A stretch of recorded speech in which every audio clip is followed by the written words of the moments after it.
الحمد لله الحنان المنان الذي خلق الإنسان وعلمه البيان والصلاة والسلام على رسوله سيد الإنس والجان وعلى آله وأصحابه ذوي الخير والإحسان أما بعد فأعوذ بالله من الشيطان الرجيم بسم الله الرحمن الرحيم اليوم أكملت لكم دينكم وأتممت عليكم نعمتي ورضيت لكم الإسلام دينا صدق الله مولانا العظيم۔ بارگاہ رسالت معاب صلی اللہ تعالیٰ علیہ وسلم میں درود پاک کا ہدیہ پیش کریں۔ اللہم صلی علی سیدنا و مولانا محمد معدن الجود والکرم وآلہ واصحابہ الکرام وابنہ الکریم وبارک وسلم صلاة دائمة سرمدا ابدا۔ قرآن پاک میں ایک ایسی آیت ہے جس کے متعلق یہودی کہتے ہیں کہ اگر یہ آیت ہمارے دین میں داخل ہوئی ہوتی یا ہماری کتاب میں اتری ہوتی تو ہم اس کو عید کا دن منا لیتے۔ یہودی یہ کہتے ہیں اس آیت کا نزول اگر ہماری کتابوں میں ہوا ہوتا تو جس دن یہ آیت اتری اس دن کو ہم عید کا دن منا لیتے۔ وہ آیت کون سی ہے وہی میں نے آج آپ کے سامنے تلاوت کی ہے۔ اللہ فرماتا ہے یہ حجۃ الوداع کے موقع پر حضور صلی اللہ تعالیٰ علیہ وسلم کا آخری حج تھا آپ کی ظاہری زندگی کا۔ اس دن یہ آیت نازل ہوئی تھی اور حضور اکرم صلی اللہ تعالیٰ علیہ وسلم نے اپنا حج مکمل کر کے ارشاد بھی فرمایا تھا کہ آج کے بعد ہو سکتا ہے کہ میں اس جگہ پر تم سے دوبارہ ملاقات نہ کروں۔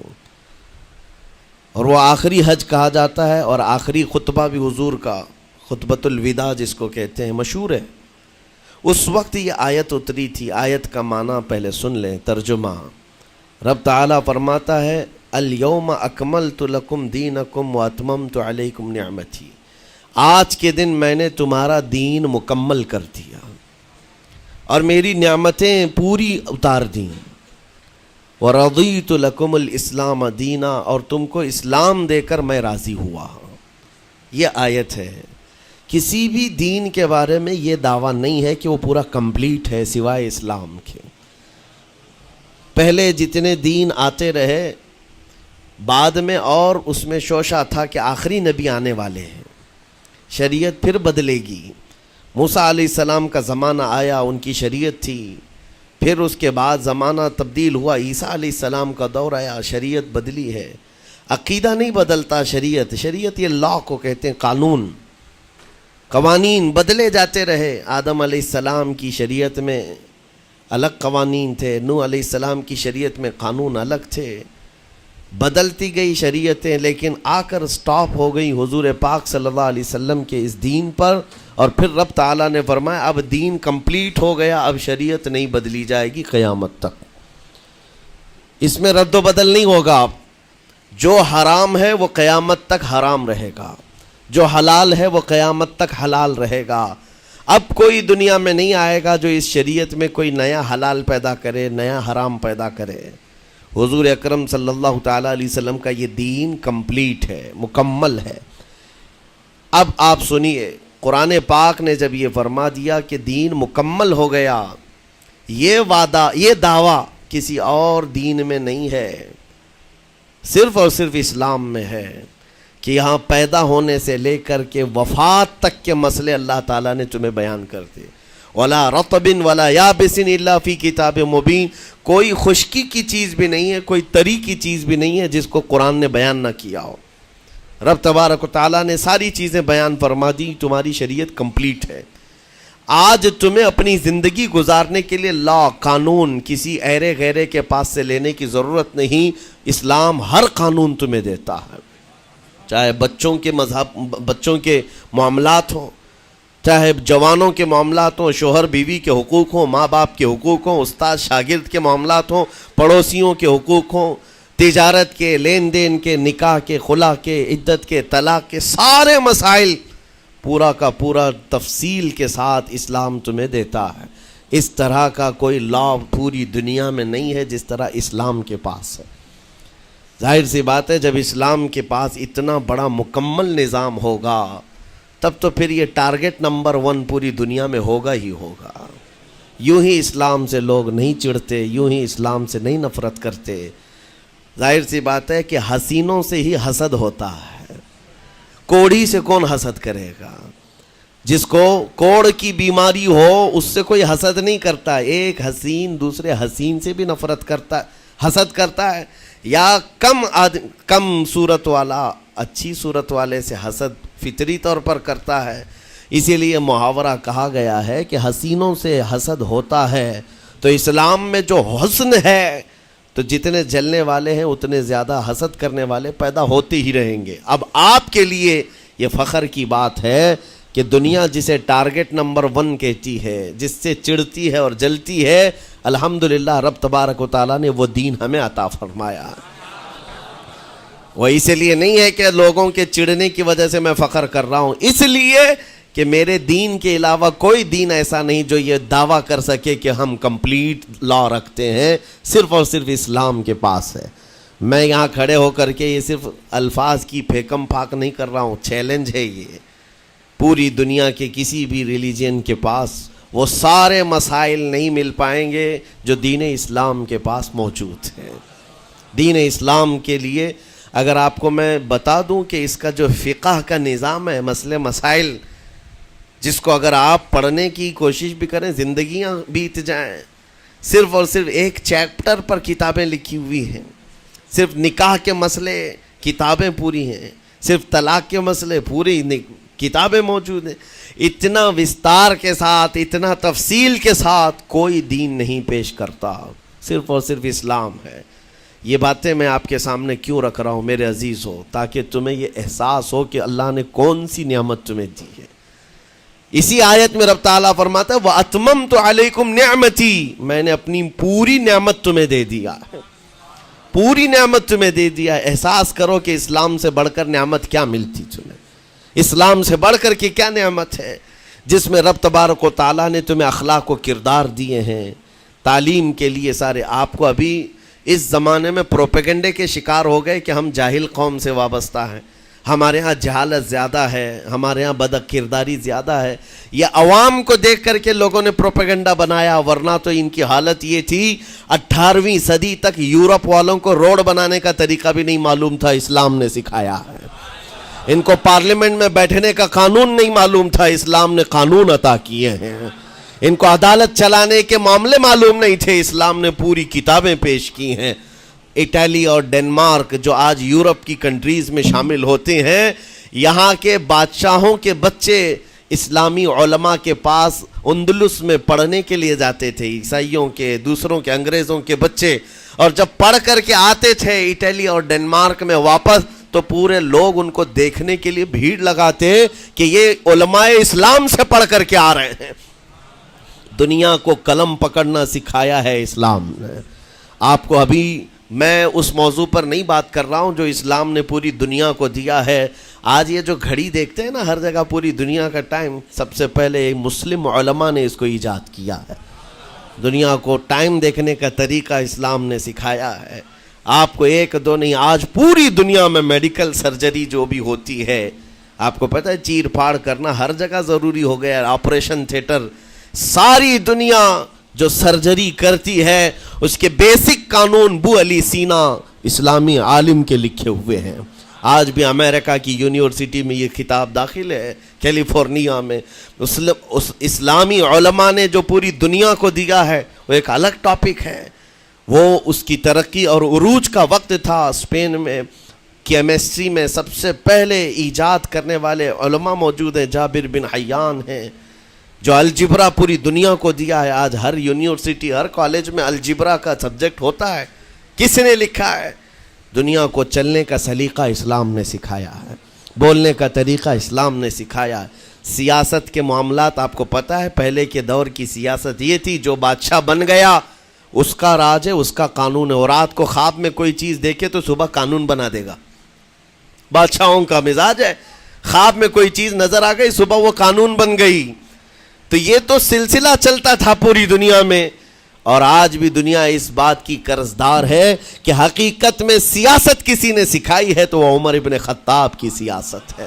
صدیق اکبر کی سیاست ہے۔ خلفائے راشدین نے جو حکومت و سیادت کر کے دنیا کو دکھایا ہے اس کی مثال کوئی پیش نہیں کر سکتا۔ اسی لیے ہمارے اس دیش کے جانتے ہیں جن کو موہن داس کرم چند گاندھی کہا جاتا ہے، گاندھی جی کو آج سارے لوگ یاد کرتے ہیں۔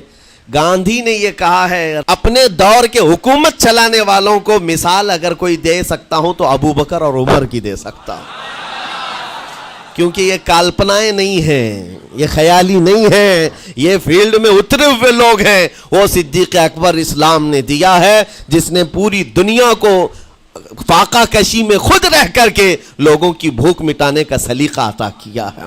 اس عمر ابن خطاب کو اسلام نے دنیا میں پیش کیا ہے جس عمر فاروق کا حال یہ ہے پورا مدینہ رات کو سوتا ہے اور یہ خلیفہ وقت گلیوں میں گشت کر رہا ہوتا ہے کہ کوئی بھوکا نہ سو رہا ہو۔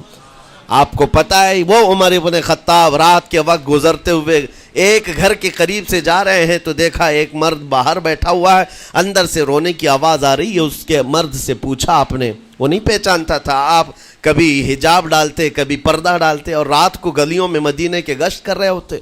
اس مرد سے پوچھا کیا معاملہ ہے؟ کہا کہ میری بیوی کے بچے کی ولادت کا وقت قریب آ گیا ہے، درد ذہ میں مبتلا ہے اور گھر میں کوئی نہیں ہے، تکلیف ہے۔ جانتے ہو حضرت عمر فاروق رضی اللہ تعالیٰ عنہ اپنے گھر سے اپنی بیوی کو، اپنی بیٹی کو، اپنی بہو کو بلوایا اور کہا جاؤ یہاں پر گھر میں بچے کی ولادت ہونے والی ہے، اس کی تیمارداری کر۔ صبح تک خلیفۃ المسلمین کے گھر کی عورتیں ایک غریب کے گھر کی عورت کی تیمارداری کر رہی ہیں۔ جب بچے کے ولادت کی آواز آئی سب سے پہلے مبارکبادی دینے والے عمر ابن خطاب ہیں۔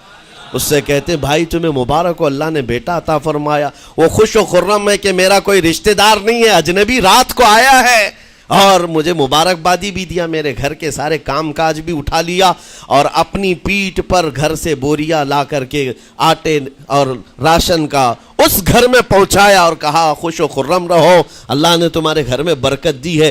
صبح اٹھ کر کے وہ لوگوں کو بتا رہا ہے اللہ نے رات کو ایک عجیب فرشتہ بھیجا، میرے گھر میں اکیلی عورت تھی، درد ذہ میں مبتلا تھی، 3 عورتیں بھی آئی اور ایک مرد بھی آیا، رات بھر میرے ساتھ بیٹھا رہا، مجھے کھلایا پلایا بھی، میرے گھر کی تیمارداری بھی کر کے گیا۔ لوگوں نے کہا جانتے ہو کون تھا؟ وہ عمر ابن خطاب امیر المومنین تھے۔ دنیا کو یہ سیاست کا سلیقہ دینے والا اسلام کا وہ عظیم سپہ سالار ہے۔ آج بھی آپ کو میں بتاؤں اٹلی میں اور ڈنمارک میں اور کچھ کنٹریز میں ایک دن منانے کا پرستاؤ پیش کیا جا رہا ہے۔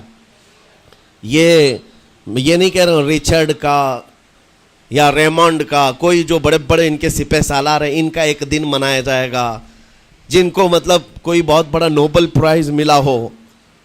میں یورپین کنٹریز کی بات کر رہا ہوں جہاں وہ اپنے بادشاہوں کے پیدائش کا دن یا ان کے کسی اینیورسری کو منانے کا پرستاؤ نہیں پیش کر رہے، بلکہ یورپ کی یہ 2 کنٹریاں ہیں جو یہ پرستاؤ پیش کر رہی ہیں کہ سال میں ایک دن ایسا منایا جائے جس کا نام صلاح الدین ایوبی ڈے ہونا چاہیے۔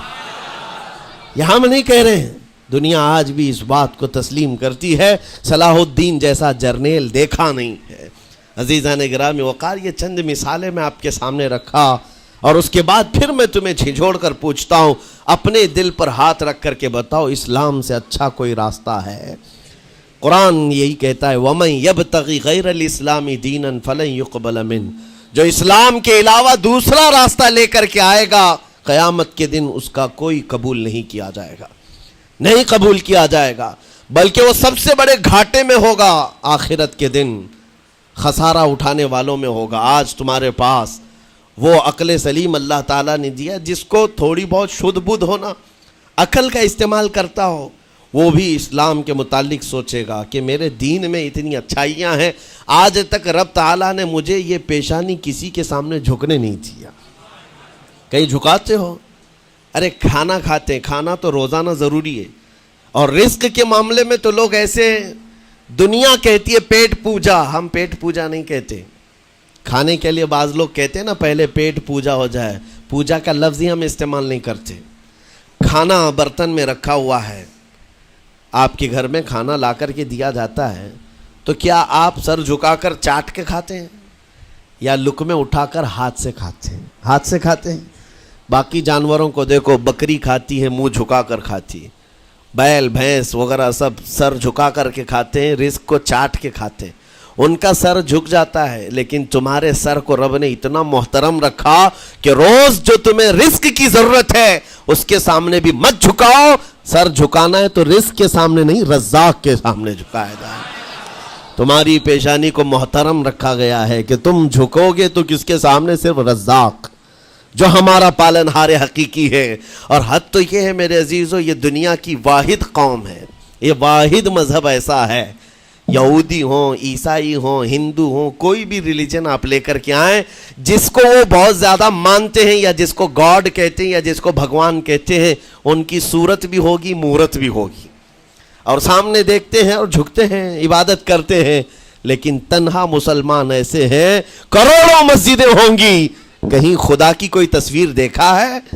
کہیں مسجدوں میں خدا کا کوئی مورت یا صورت بنائی ہوئی دیکھا ہے؟ نہیں ہے. یہ واحد قوم ہے جو بن دیکھے مولا کی بارگاہ میں سجدے میں جھک جاتی ہے. صرف بات اتنی ہے کہ ان کو یہ کہنا پڑے گا، اگر میں کہوں میرے نام پر آ جاؤ جھک جاؤ، نہیں، کوئی نہیں جھکائے گا. ہاں، یہ کہنا پڑے گا امام کو بھی، اللہ اکبر، اللہ سب سے بڑا ہے. پھر کوئی پیچھے کھڑا ہوا یہ نہیں پوچھتا کہ کس نے کہا، کون پکار رہا ہے، پیشانی لے جا کر زمین پر لگا دیتے. کیوں؟ ہماری پیشانی خالص اللہ کے لیے ہے. میرے عزیزو، یہ وہ پرائیورٹیز ہیں اور یہ اسپیشلٹی ہے آپ کے اس کمیونٹی کی، جس کو مجھے آپ کے سامنے رکھنا ہے. اتنی سارے اچھے گلشن کو چھوڑ کر اگر کوئی بربادی کی طرف جائے تو پھر سوائے بدنصیبی کے کیا ہے اس کے پاس؟ جس کو اللہ تبارک و تعالیٰ وعدے کیا ہو کہ تم اپنی جان اور اپنے مال کے بدلے مجھ سے جنت خرید لو، جہاں پر سارے اخلاق و کردار اور دنیا کی سب سے اعلیٰ اخلاق تمہیں سکھانے کے دعوے کیے گئے ہوں، وہ چھوڑ کر کے اگر دنیا کہیں اور جائے تو پھر تمہاری یہ ہرما نصیبی ہے. ایک بات میں آپ کو بتاؤں، سکسیس کس کو کہتے ہیں؟ کامیابی. اور ہر کوئی یہ کہتا ہے کہ مجھے سکسیس کی طرف سفر کرنا ہے. 10ویں پاس نوجوان کو بھی پوچھیں کہ کوئی بھی کورس کر رہا ہے، آگے جا رہا ہے، کیوں جا رہا ہے؟ کچھ سکسیسفل لائف گزارنا ہے، کامیاب زندگی گزارنا ہے، اس کے لیے دروازے کھٹکھٹا رہا ہے. تمہیں پتہ ہے ان مسجدوں کے میناروں سے جو آواز گونجتی ہے اذان کی، اس میں ایک لفظ آتا ہے، سارے لفظ تو آپ کو یاد ہوں گے، اللہ اکبر بھی کہا جاتا ہے، اشہد ان لا الہ الا اللہ بھی، اشہد ان محمد رسول اللہ بھی ہے. اس کے بعد ایک لفظ پکارتا ہے مؤذن، حی علی الصلاۃ. حی علی الصلاۃ کا مطلب ہوتا ہے آؤ نماز کی طرف، آؤ نماز کی طرف. اس کے بعد ایک اور لفظ پکارتا ہے حی علی الفلاح، جس کا معنی معلوم ہے آپ کو؟ مؤذن یہ کہتا ہے آؤ کامیابی کی طرف، آؤ کامیابی کی طرف. ٹوٹل یہ دن میں 10 بار مؤذن پکارتا ہے. فجر میں 2 بار، ظہر میں 2 بار، عصر میں 2 بار، مغرب میں 2 بار، عشاء میں 2 بار. کتنی مرتبہ پکارا؟ 10 بار پکارا تمہیں، آؤ کامیابی کی طرف. لیکن ایک بات یاد رکھو، یہ پکارنے والے مؤذن کی حالت مت دیکھو کہ یہ پکار رہا ہے، بلکہ یہ رحمان کی صدا ہے، یہ اللہ کی صدا ہے جو تمہیں بلا رہا ہے. یہ تو اپنی آواز اور اپنے الفاظ سے ترجمانی کر رہا ہے اور تمہیں اللہ کی صدا تمہارے تک منتقل کر رہا ہے. لیکن حقیقت میں بلانے والا کون ہے؟ اللہ ہے. مسجدوں میں بلانے والا کون ہے؟ اللہ ہے. اللہ کی صدا پر آپ آ رہے ہو. اب سوچو، جو رحمان تمہیں 10 مرتبہ دن میں یہ بات پہنچا رہا، آؤ کامیابی کی طرف، آؤ کامیابی کی طرف، تم اس چیز کو چھوڑ کر کے کامیابی ان لوگوں کے سامنے ڈھونڈنے نکلے جن کو پیشاب کرنے کا سلیقہ نہیں معلوم، جن کو کھانے پینے کے طور طریقے نہیں معلوم. ان لوگوں کے پاس ہمارے بچے اگر کامیابی ڈھونڈیں گے تو بات یہی ہے، ٹوپی کو سر پر پہنو تو اچھا لگے گا، لیکن دوسری جگہ پہننے لگو تو بیوقوف کہیں گے، ظلم کر رہے ہو ٹوپی کے ساتھ. اسی طرح میں کہتا ہوں مسلمان کو اللہ کی بارگاہ میں آ جانا سب سے بڑی کامیابی ہے. اور اگر دوسروں کے ہاں در در بھٹکتا ہے تو گویا کہ اس نے اپنی حیثیت کو ہی گرا دیا ہے. اسی لیے اقبال نے کیا کہا تھا، بہت اچھی بات، کہ وہ ایک سجدہ جسے تو گراں سمجھتا ہے. گراں کا مطلب کیا؟ بھاری. ایک سجدہ کرنے میں تو بھاری پن محسوس کرتا ہے، وہ ایک سجدہ جسے تو گراں سمجھتا ہے، ارے 1000 سجدوں سے دیتا ہے آدمی کو نجات۔ در در جھکنے سے تو تمہیں بچا لیتا ہے، اس کے سامنے بھی جھکا، نیتا کے سامنے بھی جھکا، سیٹھ کے سامنے بھی جھکا، پولیس کے سامنے بھی جھکا، جج کے سامنے بھی جھکا، سب کے سامنے جھک رہا ہے۔ ایک سجدہ یہاں کر لے، مولا ہر سجدے سے تجھے آزاد کرتے۔ یہاں جھکنے والا پھر کہیں اور نہیں جھکتا۔ ہاں اسی لیے شاعر نے کہا ہے، مرد حق باطل کے آگے مات کھا سکتا نہیں، سر کٹا سکتا ہے لیکن سر جھکا سکتا نہیں۔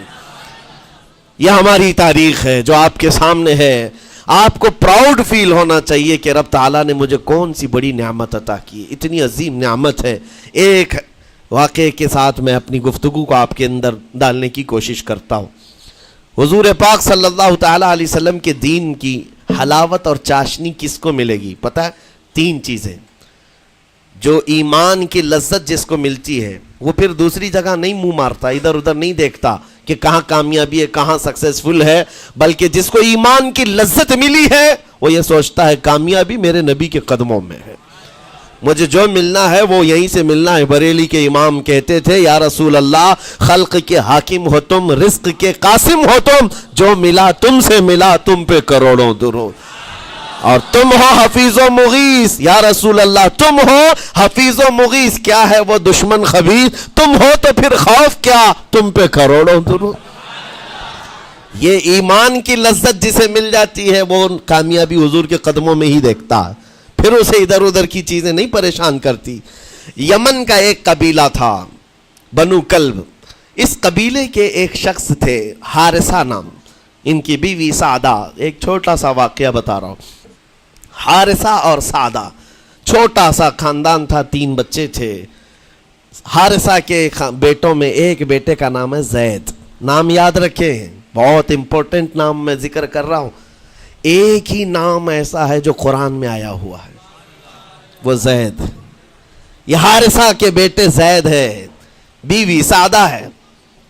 یہ حارثہ اور سعدہ 3 بچوں کے ماں باپ تھے، ہنسی خوشی زندگی گزار رہے تھے۔ سعدہ ایک دن اپنے بچوں کو لے کر اپنے میکے جا رہی تھی، راستے میں ڈاکوؤں کا حملہ ہو گیا، مال سب چھین لیا قافلے کا، اور اتفاق ایسا کہ یہ 8 سال کے جو زید تھے ان کو بھی ڈاکوؤں نے چھین لیا۔ ایک ماں سے اس کا 8 سالہ بڑا بیٹا چھین لیا جائے تو ماں کی کیفیت کیا ہوتی؟ اس قدر درد میں تھی ماں، جان تو بچ گئی، 2 بچے بھی بچ گئے، لیکن بڑا بیٹا میرے ہاتھ سے چلا گیا۔ مارے مارے صحراؤں میں گھومتی تھی، پکارتی تھی میرا زید میرا زید میرا زید میرا زید۔ ڈاکوؤں نے زید کو کیا کیا؟ عکاظ کا ایک میلہ لگتا تھا، اس وقت یہ غلامی کا دور تھا، لوگ انسانوں کو پکڑتے اور بیچ دیتے تھے، وہاں لا کر کے انہوں نے زید کو بیچ دیا، غلام کی حیثیت سے بیچ دیا۔ آگے میں بتاتا ہوں۔ یہاں سعدہ کا حال بے حال تھا، واپس گھر آئی تو باپ اپنے شوہر سے کہا، اور شوہر کا حال تو ایسا تھا کہ وہ زید کو اپنے آنکھوں کا نور، اپنے آنکھوں کا سرور سمجھتا، اور اس قدر پیار و محبت والا باپ مارے مارے گھومتا رہا گلیوں میں، اور ان کا لکھا ہوا ایک اشعار کا منظوم ترانہ ہے جو اپنے بیٹے کی جدائی میں لکھا۔ اپنے تو اپنے دشمن بھی وہ ترانہ سنتے تو رو پڑتے تھے۔ ایک باپ کا درد اپنے بیٹے کی جدائی میں، بہت روتے تھے، بہت۔ ماں بھی دن رات روتی، باپ بھی پہاڑوں پر چڑھ جاتے اور وہاں سے صدا لگاتے، اے آسمان اگر تو نے زید کو دیکھا ہے تو میرے حوالے کر دے، زمین کے چپے کہیں اگر زید میرا زندہ ہے تو مجھے وہاں تک لے چل۔ یہ اشعار میں گنگناتے تھے، روتے تھے۔ اور زید کا کیا ہوا؟ عکاظ کے میلے میں بیچ دیا گیا۔ خریدا کون؟ حکیم بن حزام، جو حضرت خدیجہ رضی اللہ تعالیٰ عنہ کے بھائی لگتے تھے۔ یہ لے کر کے آئے اور حضرت خدیجہ رضی اللہ تعالیٰ عنہ اس وقت مکہ میں اور حضور پاک صلی اللہ علیہ وسلم کے نکاح میں ہے، تو حضرت خدیجہ کے پاس یہ زید آ گیا، بھائی نے گفٹ کے طور پر دے دیا۔ حضرت خدیجہ کے گھر میں یہ زید جب آئے، اس وقت ان کی عمر یعنی 10-12 سال کے آس پاس رہی ہوگی، اور یہ ایسا لڑکا جو چھوٹی سی عمر کا، ادب اتنا تھا، ادب اتنا تھا کہ ہر ایک کا ادب کرتا، بڑے اچھے خاندان سے تعلق رکھنے والا۔ ہوا کیا، ایک دن آفتاب رسالت، ماہتاب رسالت رسول پاک صلی اللہ علیہ وسلم کی نظر پڑی، دیکھا اخلاق و کردار میں کامل بچہ ہے، اور ایک ہی نظر میں بھاگ گیا۔ پوچھا حضرت خدیجہ سے، کہا کہ یہ غلام عکاظ کے میلے میں بیچا گیا ہے۔ حضور نے فرمایا یہ میرے حوالے کر دو، میرے حوالے کر دو۔ حضور نے جس کو پسند کر لیا ہو، حضور نے جس پر نگاہ رکھی ہو، اب وہ زید خوشی خوشی حضور کے پاس آئے۔ نبی پاک صلی اللہ تعالیٰ علیہ وسلم ان کے اخلاق سے بڑے خوش تھے، اور اس کے بعد محبت بھی ایسی دی، ایسی شفقت دی کہ زید کو نہ باپ کی خبر تھی نہ ماں کی خبر تھی، جو کچھ تھا وہ رسول اللہ کے پاس تھا۔ حضور پاک صلی اللہ تعالیٰ علیہ وسلم کی تربیت میں دن گزرتے گئے، بڑے ہو گئے، یہاں تک کہ 16 سال کی عمر تھی۔ ایک دن حج کے موسم میں یمن کا بنو کلب خاندان آیا ہوا تھا، اور وہاں حج کے دوران وہ لوگ زید کے باپ حارثہ کے لکھے ہوئے اشعار پڑھ رہے تھے اور لوگوں کو رلا رہے تھے۔ ایک ہمارے قبیلے میں باپ ہے جو بچھڑے ہوئے بچے کی یاد میں روز روتا ہے، اس کے اشعار تو سنو۔ لوگ سن کر کے رو رہے تھے، یمن کا کوئی ایسا باپ ہے جو یوسف گم گشتہ کی خبر میں رویا کرتا ہے۔ یہ لوگوں کی بھیڑ لگی تھی، اسی کے سامنے سے زید کا گزر بھی ہو رہا تھا۔ بنو کلب کے لوگوں نے زید کو دیکھا، پہچان لیا، یہی تو وہ بچہ ہے جس کی یاد میں اس کا باپ روتا ہے، اور اس کو بلایا اور کہا تیرا نام؟ کہا زید۔ باپ کا نام حارثہ؟ کہا یہی تو ہے جس کے غم میں پورے اشعار پڑھے جا رہے یمن میں۔ زید سے کہا تجھے پتہ ہے تیرے باپ کا رو رو کر کے کیا حال ہو گیا؟ تیری ماں صحراؤں میں آواز دیتی ہے، پہاڑوں پر چڑھ جاتی ہے۔ ایک بچے کے لیے اس کے ماں باپ کی جدائی بتا دینا کتنی بڑی بات تھی۔ میرے عزیزو، سالوں کی یہ گم گشتہ خبر پھر سے واپس مل گئی ہے۔ زید نے کیا کہا کہ اب میرے ماں باپ سے جا کر کہہ دیں کہ رونا دھونا بند کریں، اونٹوں کی طرح ادھر ادھر بھٹکنا بند کریں، انہیں میرا سلام پہنچائیں اور کہیں انہوں نے جہاں مجھے دیکھنا تھا اس سے بہتر جگہ میں ہوں، اس سے بہتر جگہ میں ہوں۔ یہ بنو کلب خاندان گیا یمن، جا کر کے باپ سے کہا، حارثہ سے اور سعدہ سے، خبر تمہارے لیے اچھی لائے، تمہارا گم ہوا بیٹا جو پچھلے 10-12 سالوں سے تمہیں نہیں مل رہا تھا، وہ حرم کعبہ کے پاس ہمیں نظر آیا ہے، غلام بنا کر لوگوں نے بیچا ہے اسے، لیکن وہ ایک ایسے حسین و جمیل کی غلامی میں ہے، ایک ایسے حسن والے کی غلامی میں ہے کہ زید وہاں سے ہٹنا نہیں چاہتا۔ باپ نے کہا میرے کلیجے سے پوچھو مجھ پر گزرتی کیا ہے، اس کی ماں سے پوچھو، ایک نظر دیکھ لے گا وہ واپس ہماری جھولی میں آ جائے گا۔ دوڑتے دوڑتے یمن سے گھنٹوں یعنی جو مہینوں کا سفر تھا دنوں میں طے کر کے پہنچے، مکہ آئے۔ جیسی آئے تو رسول پاک صلی اللہ علیہ وسلم کو ڈھونڈا، حضور پاک مل گئے تو دھاڑے مار مار کر باپ رونے لگا اور کہا کہ اے محمد صلی اللہ علیہ وسلم، ہم نے آپ کے متعلق سنا ہے یتیموں کے والی ہیں، آپ کا دل بہت بڑا ہے، مجھ باپ کے اوپر رحم کیجئے، برسوں سے اپنے بچے کے لیے ترس رہا ہے، میں اور میری بیوی تڑپتے ہیں، صحراؤں میں آواز دیتے ہیں۔ حضور نے پوچھا ہوا کیا ہے تمہارے ساتھ؟ کہا ہمارا بیٹا گم ہو گیا تھا، برسوں ہو گئے تھے، لیکن سنا ہے وہ یہاں رہتا ہے۔ حضور نے پوچھا کیا نام ہے اس کا؟ کہا زید اس کا نام ہے، میرا نام حارثہ ہے۔ حضور پاک صلی اللہ علیہ وسلم کے محبوب زید کے بارے میں پوچھ لیا، حضور جس سے خود محبت کرتے ہو، حضور جس سے محبت کرتے ہو، باپ نے پوچھ لیا۔ حضور نے فرمایا کہ ٹھیک ہے، میں ایک باپ کے کلیجے سے اس کے بیٹے کو الگ نہیں کر سکتا، ماں سے اس کے بیٹے کو جدا نہیں کر سکتا، لیکن بات اتنی ہے کہ زید کو بلایا جائے، فیصلہ اس کے ہاتھ میں ہے، فیصلہ اس کے ہاتھ میں ہے۔ میں زید کو بلاتا ہوں، غلام تھے اس وقت، حضرت زید کو بلایا گیا، اور اس وقت بھری جوانی والا زید ہے۔ جیسی ہی آئے پہلی نظر باپ کو دیکھا، ماں کو دیکھا، ماں باپ تو چیخ پڑے ہمارا زید مل گیا، ہمارا زید مل گیا۔ لیکن کمال کی بات میں دیکھتا ہوں ایسی دیوانگی پوری دنیا میں نہیں ہے۔ زید نے دیکھا اپنے ماں اور باپ کو، لیکن اسی وقت اپنی آنکھیں جھکا لی اور حضور کی طرف کر لیا، کہا نہ، ادھر پہلے حضور پاک صلی اللہ علیہ وسلم کی طرف۔ حضور نے دیکھا کہ زید ماں باپ کی طرف دیکھ نہیں رہے ہو، جو رو رو کر کے برا حال کر چکے ہو۔ حضور نے زید سے کہا پہچانتے ہو؟ کہا ہاں حضور یہ میرے باپ ہیں اور یہ میری ماں ہے، یہ میرے چچا ہیں۔ حضور نے فرمایا پھر ملتے کیوں نہیں ہو؟ کہا سرکار اگر اجازت ہو تو ملوں گا، برسوں کا بچھڑا ہوا جوان ہے، آپ اجازت دو تو میں ملوں گا۔ نبی پاک صلی اللہ علیہ وسلم نے فرمایا جاؤ تمہیں اجازت ہے۔ جیسی گئے اس منظر کو جو بیان کیا گیا ہے میرے عزیزوں، ہم پڑھتے ہیں تو آنکھیں بھیگ جاتی ہیں۔ ماں لپٹ کر کے اپنے بچے کو ہر جگہ چوم رہی ہو، باپ سینے سے لگا کر کے دھاڑے مار کر رو رہا ہو، پہلے تو غش کھا کر گر گیا تھا، پھر افاقہ ہوا، یہ دردناک منظر تھا۔ اس کے بعد زید بن حارثہ کو کیوں نہ تکلیف ہو، غم کیوں نہ ہو، ماں باپ بچھڑے ہوئے اتنے سالوں کے بعد دیکھنے کو ملے، دل پر کیا بیت رہی ہوگی۔ میری ماں وہی جو مجھے خشکیوں میں پالا کرتی، تریوں میں پالا کرتی، میرا باپ وہی جو خون پسینے کی کمائی سے مجھے کھلایا تھا، آج آ گیا ہے۔ حضور پاک صلی اللہ علیہ وسلم نے کہا زید یہ جو جذباتی منظر ہے اس کو ختم کر کے اب اعلان کر دو کہ تمہاری ماں آئی ہے تمہیں یمن سے لینے کے لیے، تمہارا باپ آیا ہے، تمہارا چچا آیا ہے تمہیں یمن سے لینے کے لیے، میں نے فیصلہ تمہارے حوالے کر دیا ہے، میں اپنے غلامی سے تم کو آزاد کر دیتا ہوں، تم بغیر کوئی فدیہ لیے ہوئے، بغیر کوئی پیسہ لیے ہوئے، اس وقت اپنے غلام کو کوئی چھوڑتا نہیں تھا، لیکن تمہاری ماں کا درد دیکھا نہیں جا رہا، میں آزاد کر دوں گا بغیر کسی فدیہ کے، تو اپنی ماں اور اپنے باپ کے پاس جا سکتا ہے۔ اتنا حضور کا فرمان، آزاد کر دینا مکہ میں آسان نہیں تھا، بیٹے کو آزاد کیا حضور پاک صلی اللہ علیہ وسلم نے، تب جانتے ہو وہ کمال کا بیٹا ہے زید بن حارثہ۔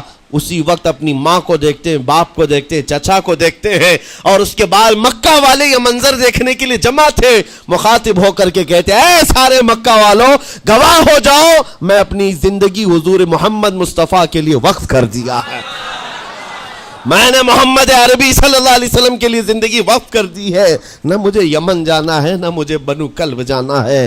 ماں اور باپ دیکھتے رہ گئے۔ باپ نے پوچھا زید آزاد کیا گیا ہے اور آزادی کی زندگی کو چھوڑ کر تو غلامی کی زندگی کو قبول کر رہا ہے؟ زید بن حارثہ نے اس وقت تاریخی جملہ کہا تھا، کہا بابا آپ نے جتنی شفقت کی ہوگی یا 1000 ماں باپ مل کر اپنے بیٹوں پر جتنی شفقت نہیں کیے ہوں گے اس سے زیادہ شفقت محمد الرسول اللہ نے کیا ہے۔ میں 1000 آزادیوں پر اس ایک غلامی کو، میں 1000 آزادیوں کو قربان کرتا ہوں اس ایک غلامی پر، میرے لیے زندگی بھر یہ غلامی کافی ہے۔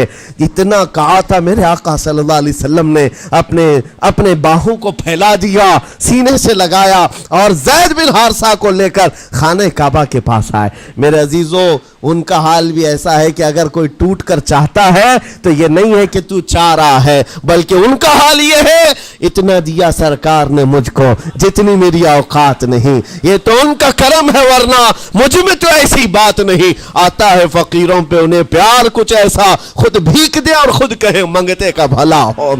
حضور اکرم صلی اللہ علیہ وسلم زید بن حارثہ کو پکڑتے ہیں، خانہ کعبہ کے پاس لے آتے ہیں، ہجوم جمع تھا، مکہ والے سب کھڑے تھے، تب نبی پاک صلی اللہ علیہ وسلم اعلان کر کے کہتے ہیں اے مکہ والوں سن لو، آج سے زید کو میں نے آزاد کیا ہے، اور صرف آزاد نہیں، آج سے یہ میرا وارث ہے اور میں اس کا وارث ہوں، یہ میرا بیٹا ہے۔ حضور نے تنہا ایک ہی صحابی کے لیے کہا یہ میرا بیٹا ہے۔ اور اس کے بعد زید بن حارثہ کو لوگ جو مکہ میں پکارتے تھے زید بن محمد کہتے تھے، محمد کا بیٹا زید، رسول پاک صلی اللہ علیہ وسلم کے بیٹا ہونے کا شرف پایا ہے۔ میرے عزیزوں یہ جنہوں نے حضور صلی اللہ تعالی علیہ وسلم کے دربار کا ایک بار مزہ چکھ لیا تو وہ پھر یوں ہی کہتا ہے پھر کے گلی گلی تباہ، ٹھوکریں سب کی کھائی کیوں، دل کو جو عقل دے خدا تیری گلی سے جائے کیوں۔ حضور پاک کی گلی میں جو ایک بار مزہ لے لے وہ پھر دنیا کی ٹھوکریں نہیں کھاتا۔ اسی لیے آج تم سب کے لیے میرے عزیزو ایک ہی فرمان میرے آقا صلی اللہ تعالیٰ علیہ وسلم کا سنا کر رخصت ہوتا ہوں۔ ایمان کی حلاوت اس کو ملتی ہے جو اپنی زندگی میں سب سے زیادہ اللہ اور اس کے رسول سے محبت کرتا ہے، اللہ اس کے رسول سے محبت کرتا ہے۔ اور دوسری چیز یہ بھی ہے کفر میں جانے کو ایسا ناپسند کرتا ہو جیسے آگ میں ہاتھ ڈالنے کو ناپسند کرتا ہے۔ کفار و مشرکین کے میلے آج لگ رہے ہوں گے لیکن تمہارا امتحان ہوگا، 31 نائٹ آنے والی ہے، یہ آزمائش کی رات ہے. لوگوں کو دیکھا جائے گا کہ تم کون سی عیاشیوں میں جاؤ گے. تم اس رات کو کیا دنیا داروں کو دیکھ کر ان کے پیچھے بھاگ جاؤ گے؟ ایک بات یاد رکھو، شیروں کو جس کام کے لیے پیدا کیا گیا اسی کام پہ رہنا چاہیے. اور شیر اگر اپنا کام بھول جاتا ہے تو کتے اس کے اوپر لگ جاتے ہیں. تمہارا کام کتوں کی طرح بھونکنا نہیں ہے، تمہارا کام شیروں کی طرح دہاڑنا ہے. میرے عزیزو، محمد عربی صلی اللہ علیہ وسلم کے وہ شیر جو گٹر اور نالی کے لیے نہیں پیدا کیے گئے، اعلیٰ اخلاق و کردار کے لیے پیدا کیے. تم امت محمدیہ خیر امت ہو، شراب پینے کے لیے نہیں، جوا کھیلنے کے لیے نہیں، تاش کے پتوں پر مال اڑانے کے لیے نہیں، غلط نگاہوں کو پھیلانے کے لیے نہیں، آوارہ گردی کے لیے نہیں پیدا کیے گئے. تمہاری نسبت رسول اللہ سے ہے. اتنی بات یاد رکھو، اللہ نے مجھے خیر امت کہا ہے. میری آنکھیں اٹھ رہی ہیں تو فرشتے بھی دیکھ رہے ہیں، رب تعالیٰ دیکھ رہا ہے. میرے چلنے پھرنے کو رب تبارک و تعالیٰ اس کے علم سے کوئی ایک ادا بھی میری بے خبر نہیں ہے، غافل نہیں ہے. اس لیے عزیزان گرامی وقار، تمہارے اس آنے والے نئے سال کی کیسے آپ اوپننگ کرتے ہو، کیسے اس کی ابتدا کرتے ہو، یہ تمہارے ہاتھ میں ہے. گناہوں کی لذت کے ساتھ اپنی زندگی کا ایک نیا سال شروع کر رہے ہو، یا پھر رب تبارک و تعالیٰ کی تسبیح و تہلیل اور مصطفیٰ کریم کے قدموں میں درود بھیج کر اپنے نئے سال کی ابتدا کرتے ہو. میں تو یہ اعلان کرتا ہوں، اگر میرا یہ میسج سب تک پہنچ جائے کہ ہم نے بہت ساری عیدیں منائی ہیں، بہت ساری محفلیں منائی ہیں، ہم عید میلاد النبی کے نام پر جلسے جلوس سب کرتے ہیں، ہم 11ویں کے نام پر غوث پاک کے جلسے سجاتے ہیں، اعلیٰ حضرت کے نام پر، غریب نواز کے نام پر جلسے کرتے ہیں، لیکن دنیا ایک عید مناتی ہے ہیپی نیو ایئر کی، 31st نائٹ کی. میرے عزیزوں، ہم نوجوانوں سے کہتے ہیں اس عید کو دنیا کی عید ہے، اس کو بدل کر کے ہم ناموس رسالت کے لیے وقف کیوں نہ کرتے ہیں؟ ہم بھی اپنی مسجدوں میں رات کو آ جائیں، ساری مسجدیں یہ سال کے اختتام کے وقت کھل جائیں عشاء کے بعد، اور ہر مسجد اس بات کا خیال کرے کہ ہمارا وہ نوجوان آج کہیں عیاشی پر نہ جائے، اپنے سال کی اختتام اور ابتدا ہو رہی ہو. یہ ہم کو پتہ نہیں، ابھی تو ہم بیٹھے ہیں، اگلے سال تک ہم رہیں گے کہ نہیں رہیں معلوم نہیں. یہ تو دسمبر کا لاسٹ چل رہا ہے، لیکن یہ ہمیں پتہ نہیں 1 جنوری دیکھ سکتے ہیں کہ نہیں دیکھ سکتے، ہم میں سے کسی کو علم نہیں ہے. لیکن اس کے باوجود اگر اللہ تعالیٰ نے دے دیا آپ کو اس سال کا آخری، توبہ کرنا چاہیے. اے رب ذوالجلال، یہ پورا سال میرا جو بدکاریاں ہوئی ہیں، مجھ سے جو خرابیاں ہوئی ہیں، مجھ سے جو گناہ ہوئے ہیں، معاف کر دے.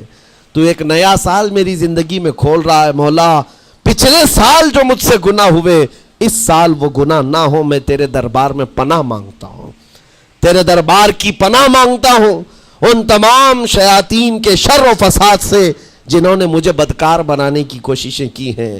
اگر اس رات تمہاری دعا قبول ہو گئی تو انشاءاللہ 2024 ہمارا ہے. لوگ آج بہت ساری بھوشمانیاں کر رہے ہیں، 2024 ان کا ہے، ان کا ہے. میں کہتا ہوں غلامان مصطفیٰ کا ہے. ہاں، سال کی ابتدا اگر حضور پاک کے نام سے کرو، درودوں کی خیرات اور درودوں کی ڈالیاں نچھاور کرو نبی کریم صلی اللہ تعالیٰ علیہ وسلم کی بارگاہ میں، اور اللہ سے مدد مانگو کہ مولا اس سال کی ابتدا ہم تیرے نام سے شروع کر رہے ہیں. انشاءاللہ یقین ہے میرے عزیزوں، جو دروازے بند ہیں وہ کھلیں گے ضرور، اور جو آفتیں آئی ہیں وہ ٹلیں گی ضرور.